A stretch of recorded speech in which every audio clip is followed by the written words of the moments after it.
sinabayang pagpapagawa ng kulungan. First day of Ramadan, yan ang aming mga handa. Hinahanda ko ang warinap or grapes roll.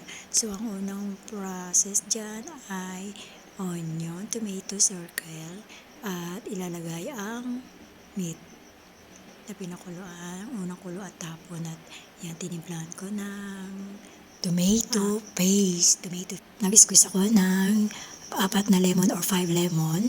Squeeze ko yung juice niya, hinalo ko dyan, timpla at 1 cup rin na tubig. At nilagyan ko rin ng olive oil. Timplahan ko ng salt and black pepper. Yan po, binuhos ko dyan. May kusa rin po yan sa ibabaw.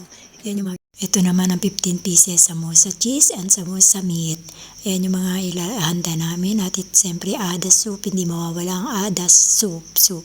Hummus, pate. At yan, onion. Fried namin. At ito, kabisa. Ayan na, naluto na namin. Yan yung kusa. Ito naman ang hummus pate. Yan, nilaga muna namin. Tapos nilagyan ng yogurt dyan. At siyempre, pagkatapos kumain, magliligpit na yun yung kibi tray namin. Hindi nasama sa video, ayan. Pagkatapos pagligpit, ayan ang mga sweet. Tinanda naman namin. Kasabay niya na ay ang kape o Turkish coffee nila. Yan, handa namin kung saan sila po pwesto. Ayan, ang mga handa namin. Sweet.